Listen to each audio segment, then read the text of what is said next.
Imaginen un hospital metropolitano, digamos, un viernes por la noche. Uf, el peor momento posible para unas urgencias. Totalmente. Las urgencias están completamente desbordadas. Las alarmas de los monitores de constantes vitales no dejan de sonar. Y en medio de todo este caos absoluto, un coordinador de planta descubre algo aterrador en su pantalla. Un error de los que te paralizan. Exacto. Un simple error de solapamiento en una hoja de cálculo, tal vez una celda mal arrastrada por puro cansancio, y resulta que esto ha dejado a la unidad de cuidados intensivos con la mitad del personal necesario para cubrir el turno de madrugada. Madre mía. Es una imagen que, francamente, hiela la sangre, porque en cuestión de segundos la realidad te golpea con fuerza. Una vida, una vida humana, podría llegar a depender de un simple error administrativo. Y es que ocurre más de lo que pensamos, ¿eh? Por eso, bienvenidos a este análisis a fondo. Es un verdadero placer acompañar a nuestra audiencia hoy en una inversión que nos va a llevar desde los pasillos más estresantes de un hospital hasta, la arquitectura lógica del código informático. Y es un tema absolutamente crítico para quienes nos escuchan. Hoy vamos a desmenuzar un documento de investigación sumamente revelador. Es de los investigadores Olwaseun M. Alade y Hakeem O. Amusat. Que abordan precisamente esta pesadilla, ¿verdad? Eso es. Abordan la pesadilla logística que se conoce como el problema de programación de enfermeras, o NSP por sus siglas en inglés. Y lo fascinante aquí es que proponen resolverlo utilizando una técnica computacional muy sofisticada. La programación por restricciones, ¿no? Exacto. La técnica CECP, por sus siglas en inglés, implementada a través del lenguaje Python. Y lo que resulta verdaderamente cautivador de este documento es el intento de utilizar arquitectura matemática pura para gobernar un ecosistema tan profundamente humano, impredecible y caótico como es una planta de hospital. Ya, a ver, vamos a desgranar esto con mucho cuidado, porque confieso como presentadora que empiezo este análisis con bastante escepticismo, la verdad. Bueno, es una reacción muy lógica. Es que reducir a profesionales sanitarios, o sea, personas reales que lidian con el estrés, con el agotamiento físico, con la responsabilidad sobre vidas humanas, reducirlos a simples variables en una matriz de Python, pues suena muy frío. Suena deshumanizador, claro. Humanidad. Y surge una pregunta obligada para ti. ¿Realmente se necesita que un algoritmo dicte algo que un buen supervisor de enfermería podría cuadrar en una pizarra con un poco de experiencia y sentido común? Pues, a ver, entiendo perfectamente esa tensión inicial. De hecho, el propio estudio parte de esa misma preocupación.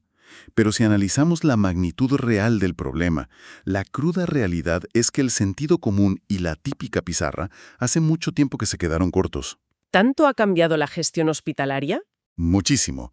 El documento señala que este problema de programación de personal, este famoso NSP, no es exclusivo de la sanidad.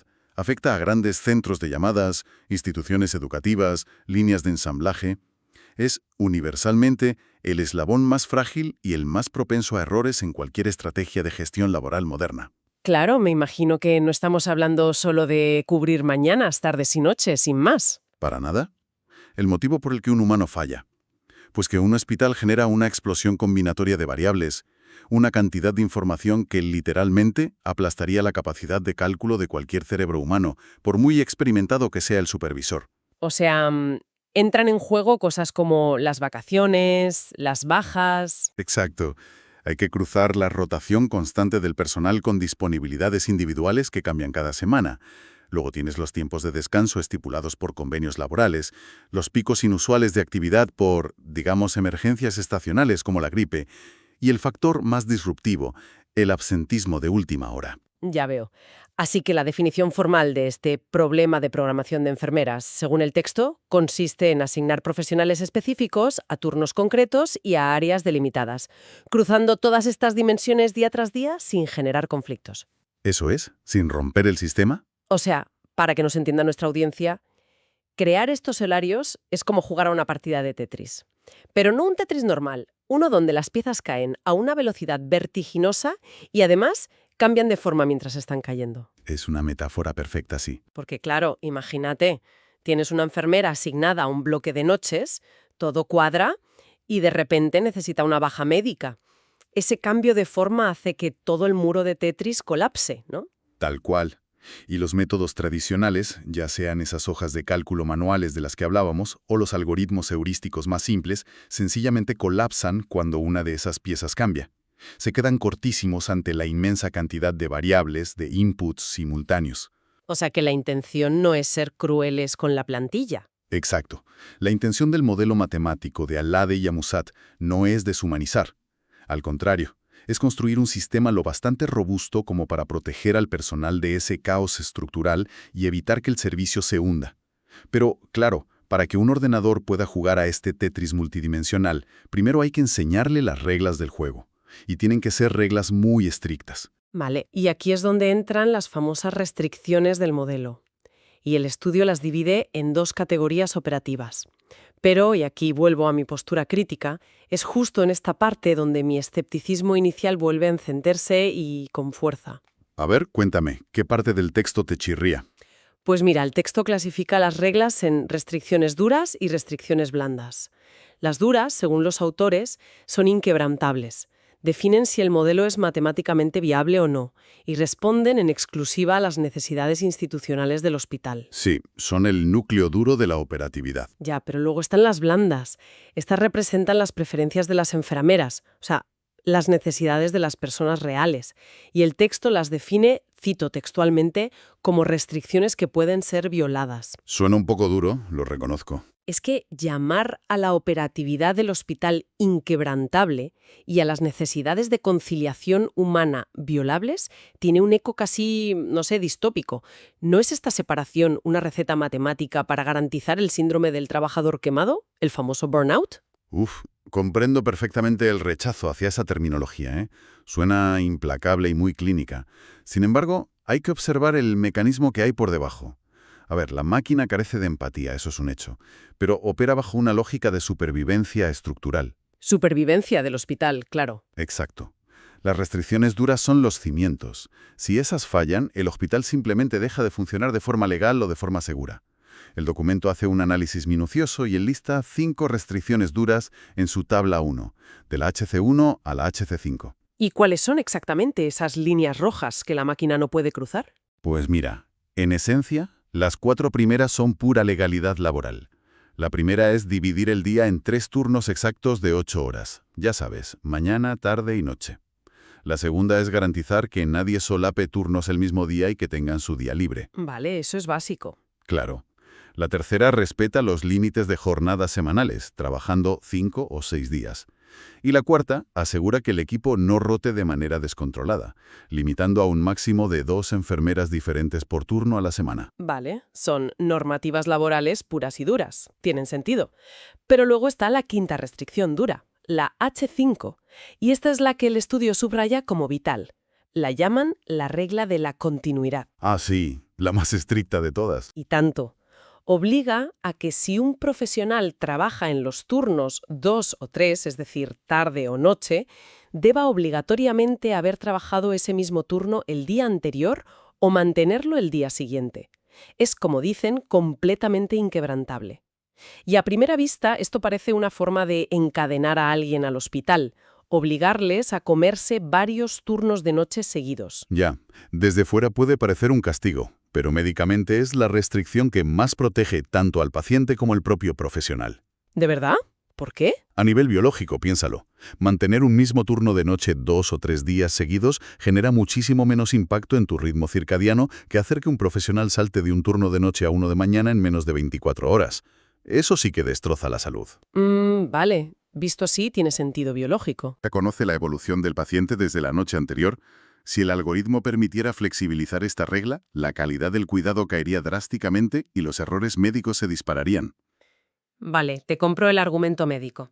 Pero entonces, si esta restricción de continuidad es tan absolutamente rígida que rompe cualquier horario que no la cumpla, ¿cómo demonios no colapsa todo el sistema cuando entra en juego una de esas restricciones blandas? A ver, ponme un ejemplo. Pues, por ejemplo, imagina que un sanitario solicita librar un martes concreto por un tema familiar grave. Si el algoritmo prioriza ciegamente al hospital con esas reglas duras, esa petición personal de la enfermera siempre acabará siendo aplastada por la matriz, ¿no? Siempre la van a violar, como dicen ellos. Pues es una duda muy razonable, pero la respuesta nos lleva al mismísimo corazón de este sistema. Aquí es donde radica la brillantez técnica de la programación por restricciones. El estudio declara de forma súper explícita que la meta final de todo este montaje es maximizar la equidad. Maximizar la equidad. ¿Cómo lo hace si descarta lo humano? Es que no lo descarta. Funciona así, ¿eh? El ordenador asume que las restricciones duras se tienen que cumplir por defecto. O sea, cualquier horario que no las cumpla ni siquiera se evalúa, se descarta automáticamente. ¿Vale? Por lo tanto, una vez que tienes un grupo de horarios viables y legales, todo el esfuerzo de procesamiento puro, lo que en programación genética llaman el valor de idoneidad o fitness, todo ese enorme esfuerzo se dedica en exclusiva a evaluar cuánto se respetan esas preferencias personales blandas de la plantilla. Ah, entiendo. O sea, el sistema no busca el horario perfecto para el hospital, porque eso ya lo da por sentado desde el milisegundo 1. Lo que busca es el horario menos doloroso para la plantilla. Exactamente eso. La máquina busca, a través de millones y millones de iteraciones, la combinación que viole la menor cantidad posible de peticiones personales, siempre dentro de ese rígido marco legal. Vale, me parece un enfoque interesante. Pero esto nos obliga a analizar la arquitectura matemática. Porque pasar de la teoría de la equidad al cómo lo hace la máquina, ahí es donde este estudio se vuelve realmente denso. Sí, la matemática subyacente es compleja, no lo vamos a negar. ¿Cómo procesa exactamente este software esta avalancha bestial de datos sin entrar en un bucle infinito y explotar? Porque el documento hace muchísimo hincapié en que la técnica CP no es como la programación tradicional, ¿eh? Establece una diferencia enorme respecto a los lenguajes primitivos. Es que es un salto de paradigma total. Mira, en la programación tradicional, digamos en un código secuencial de toda la vida, tú le indicas al ordenador paso por paso qué tiene que hacer. En plan, primero esto, luego lo otro. Eso es. Le dices, toma el nombre de la enfermera A, colócala en el lunes en turno de mañana. Luego comprueba si la enfermera B está libre. Es totalmente secuencial, como seguir una receta. La técnica CP, sin embargo, es declarativa. Declarativa. ¿Qué significa eso en la práctica? Significa que no se le dice a la máquina cómo hacer el horario paso a paso. En su lugar, se declaran las propiedades del estado final deseado. Las fórmulas matemáticas crean una especie de espacio tridimensional. Operan en 3 dimensiones de variables. La variable I representa a la enfermera, la K representa los días y la SE los turnos. O sea, para que nuestra audiencia lo visualice, es como resolver un cubo de Rubik gigante, pero no estás moviendo las piezas una a una para ver si encajan a base de prueba y error. Es una forma fantástica de visualizarlo, sí. En lugar de permitir que se giren las piezas al azar, tú defines matemáticamente cómo se ven los colores perfectamente ordenados al final. El sistema, entonces, descarta de forma automática cualquier movimiento que haga imposible llegar a ese estado final definido. Y para navegar por ese cubo de Rubik tridimensional, los autores introducen el concepto estrella del artículo, el backtracking o retroceso, que, por cierto, suena un poco a película de ciencia ficción temporal. Totalmente. Suena a viajes en el tiempo. A ver si lo he entendido. El algoritmo empieza a asignar turnos en la matriz. Y si llega a un callejón sin salida, donde es inevitable que se rompa una de esas restricciones duras, en lugar de rendirse, simplemente retrocede sobre sus pasos, ¿verdad? Así es. Imagínate estar en un inmenso árbol de decisiones o en un laberinto gigante. El algoritmo empieza a caminar, descendiendo por una rama y asignando turnos a la plantilla. De repente, digamos en el día 20 del mes simulado, se da cuenta de que la asignación actual va a obligar a romper la regla del descanso obligatorio allá por el día 25. Se anticipa al desastre. Exacto. En lugar de seguir calculando y generar un horario defectuoso, ejecuta el backtracking, cancela literalmente toda esa línea temporal, retrocede hasta la última bifurcación válida, poda esa rama muerta y prueba el otro camino. Y hace esto miles y miles de veces por segundo. Espera. Está podando el árbol de decisiones en tiempo real. O sea, ¿cancela universos enteros de posibilidades de horarios si detecta un mínimo fallo futuro? A ver, eso suena matemáticamente impecable. Lo es una maravilla lógica. Ya, pero el propio documento admite de forma súper transparente que esta técnica de CP tiene, y cito, una huella más alta en los recursos computacionales. Y claro, explorar cada rama de un laberinto infinito y caminar hacia atrás constantemente suena que es un agujero negro de procesamiento, extremadamente pesado. Consume muchísimos recursos, sí. Y ahí vuelvo a mi papel crítico. ¿Por qué exigirle tanto a los ordenadores de un hospital? sabiendo que hoy en día existen alternativas matemáticas mucho más ligeras y eficientes. No estamos matando moscas a cañonazos. Pues porque la eficiencia técnica no siempre equivale a justicia humana. Y ahí es donde el estudio introduce una comparativa, a mi juicio, brillante para defenderse. Para justificar el inmenso coste de estar haciendo backtracking todo el rato, enfrentan su modelo frente a un rival. Otro paradigma algorítmico, ¿no? Sí, uno muy conocido en este sector llamado optimización por enjambre de partículas, o PSO por sus siglas en inglés. Ah, sí, he leído sobre el PSO en otros contextos. Se basa en simular la naturaleza, ¿verdad? El comportamiento de una bandada de pájaros o de un banco de peces buscando comida. Correcto. El PSO es un algoritmo heurístico. Funciona lanzando, digamos, partículas o posibles soluciones rápidas al problema y viendo cuáles se acercan a un buen resultado. Estas partículas se comunican entre sí, y como una bandada de pájaros, todas giran de golpe hacia la zona que parece tener la mejor solución. Entiendo. O sea que es rapidísimo. Rapidísimo y requiere muy poco coste computacional, porque no explora todo el laberinto, simplemente encuentra lo que en matemáticas llamamos un óptimo local. Básicamente encuentra una solución que es suficientemente buena de una forma muy rápida. Ya, pero claro, intuyo que en la gestión de personas, una solución suficientemente buena, calculada por un banco de peces digital, puede tener efectos secundarios bastante indeseables en la vida real. Totalmente. El PSO te puede entregar un horario viable en segundos sin cargar el procesador. Pero al buscar esos atajos, su nivel de equidad es estadísticamente inferior. Claro. Te puede generar un mes donde el hospital operativamente funciona perfecto, pero resulta que 3 enfermeras específicas se han comido todos los peores turnos de noche, simplemente porque el enjambre encontró ese atajo matemático para cuadrar las cifras. ¡Qué injusticia! En cambio, la CP rinde cada límite y explora la matriz de forma súper exhaustiva, con sus retrocesos, para garantizar que esa equidad de la que hablábamos sea máxima. Esa es la verdadera razón de su altísima carga de procesamiento. Y el documento pone los datos sobre la mesa para probar esta teoría, ¿no? Sí, con simulaciones reales. Hacen un experimento utilizando el paquete estadístico SPSS. Generan matrices para 20 profesionales enfermeros con 4 tipos de turnos diferentes, evaluado a lo largo de 4 ejecuciones. Y aquí es donde los números me resultaron, la verdad, un tanto paradójicos. A ver, los datos son sutiles, eso es cierto. Analizan el valor medio de idoneidad. Este fitness que decíamos, donde más alto significa que se respetan más las preferencias blandas de los trabajadores.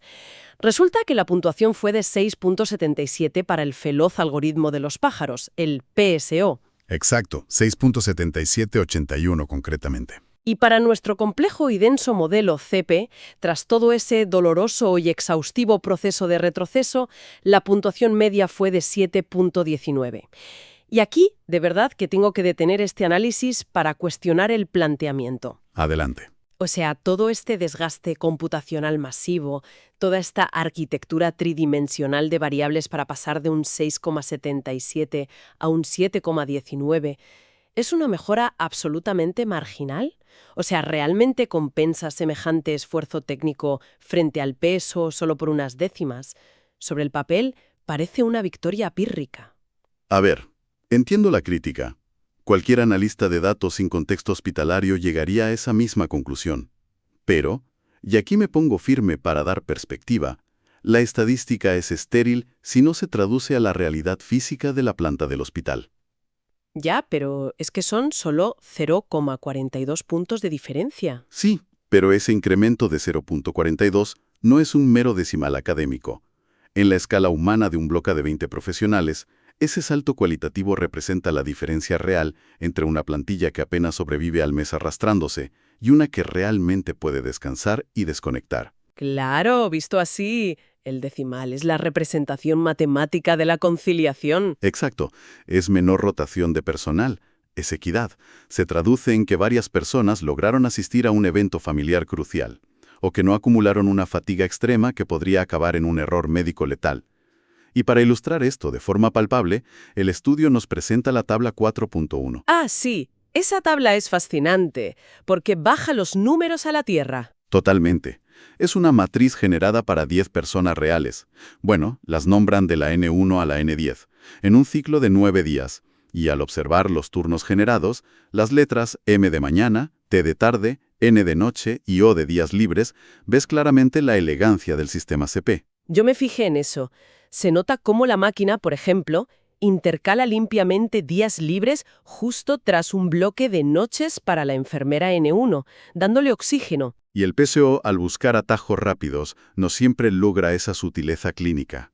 Así que, cuando el producto final es la calidad de vida de quienes nos cuidan a nosotros, cada mínimo decimal estadístico justifica el esfuerzo. Vale, visto bajo esa lente, la victoria humana es indiscutible. Pero eso nos devuelve de bruces a la barrera de la infraestructura tecnológica. Hemos establecido que exprimir la equidad mediante CPUs tiene un coste en hardware gigantesco. El backtracking crea cuellos de botella masivos en los ordenadores normales. Sí, el documento no ignora ese problema en absoluto. De hecho, Alade y Amusat, en su proyección de trabajos futuros, plantean la dirección a seguir y además de sugerir añadir más restricciones para hacerlo aún más complejo, proponen llevar este modelo computacional directamente a las GPUs, las unidades de procesamiento gráfico. Y admito que, al leer esto, la idea me resultó divertidísima a la par que desconcertante. Es una propuesta fascinante, sí. Ilustra muy bien hacia dónde va todo esto. Porque, a ver, pensándolo fríamente, la imagen mental que se genera es de locos. Se nos está sugiriendo que para que el Departamento de Recursos Humanos del hospital de mi ciudad cuadre los horarios del mes, la propuesta es que se compren un ordenador de gaming de altísima gama, ya sabes, con una tarjeta gráfica potentísima de las que usan los chavales para jugar a videojuegos en 4K. Visto así es una imagen muy peculiar sin duda.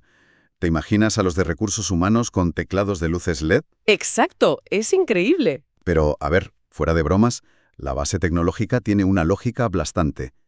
Las CPUs tradicionales, los procesadores de los ordenadores de oficina de toda la vida, son excelentes, pero procesan de manera secuencial. Sufren muchísimo cuando tienen que hacer miles de operaciones independientes de forma simultánea. Y las tarjetas gráficas no, claro. Claro. Las GPUs fueron diseñadas originalmente para calcular el color y la posición de millones de píxeles en una pantalla, todos a la vez, en paralelo.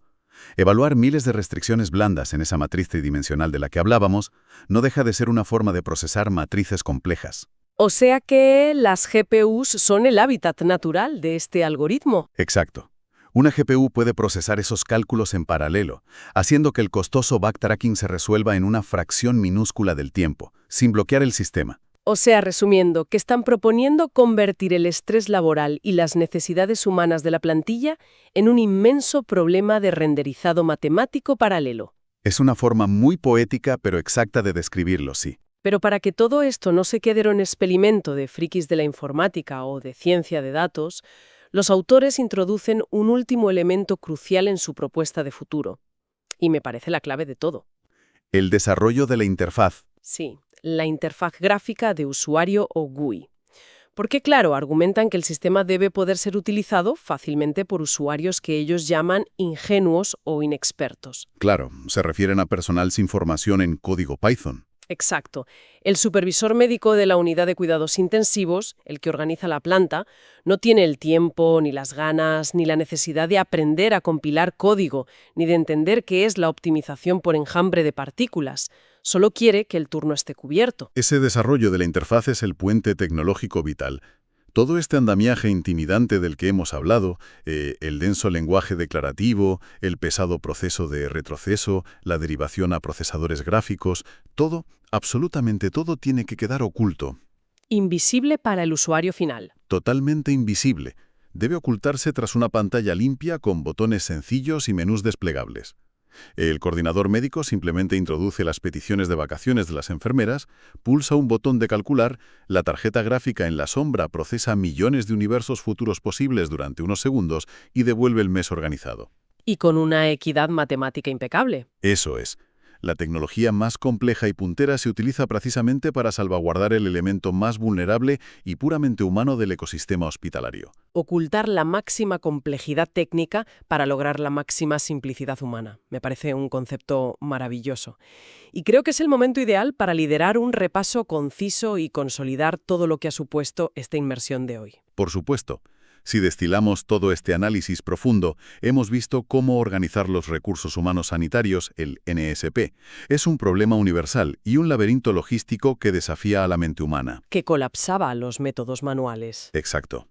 El estudio de Al-Ade y Amusat nos ha enseñado cómo esta técnica divide el problema de forma fría entre restricciones duras para asegurar la supervivencia inquebrantable del hospital y restricciones blandas que representan el bienestar y las preferencias del empleado. Las violables, sí. Desde la programación por restricciones y ese implacable proceso de explorar y retroceder, el backtracking, se logra equilibrar la balanza, consigue maximizar la equidad de la plantilla frente a algoritmos rivales más rápidos pero más torpes e injustos, abriendo además una puerta fascinante al uso de tecnología gráfica avanzada para resolver dilemas de gestión laboral. Ha sido un viaje intelectual interesantísimo, lo cual nos deja, para quienes nos escuchan, con un pensamiento provocador.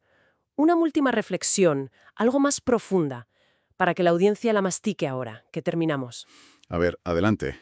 Hemos visto que las máquinas necesitan tal cantidad de recursos computacionales y exigen arquitecturas matemáticas tridimensionales e incluso tarjetas gráficas de última generación, única y exclusivamente para entender y balancear nuestras necesidades humanas básicas en el trabajo. Sí, la carga es inmensa. Esto nos invita a pensar hasta qué punto estamos dispuestos a que sea un algoritmo invisible y silencioso el que dicte no solo a qué hora entramos a trabajar, sino cuán cansados llegaremos a casa para poder ver a nuestras familias. Es una frontera muy delicada entre el rigor ciego del código y nuestra empatía humana. Una reflexión muy potente para cerrar sin duda. Pues muchísimas gracias por acompañarnos en este análisis a fondo. Apreciamos enormemente su atención y les animamos a mantener siempre despierta esa curiosidad intelectual. Hasta nuestra próxima inmersión.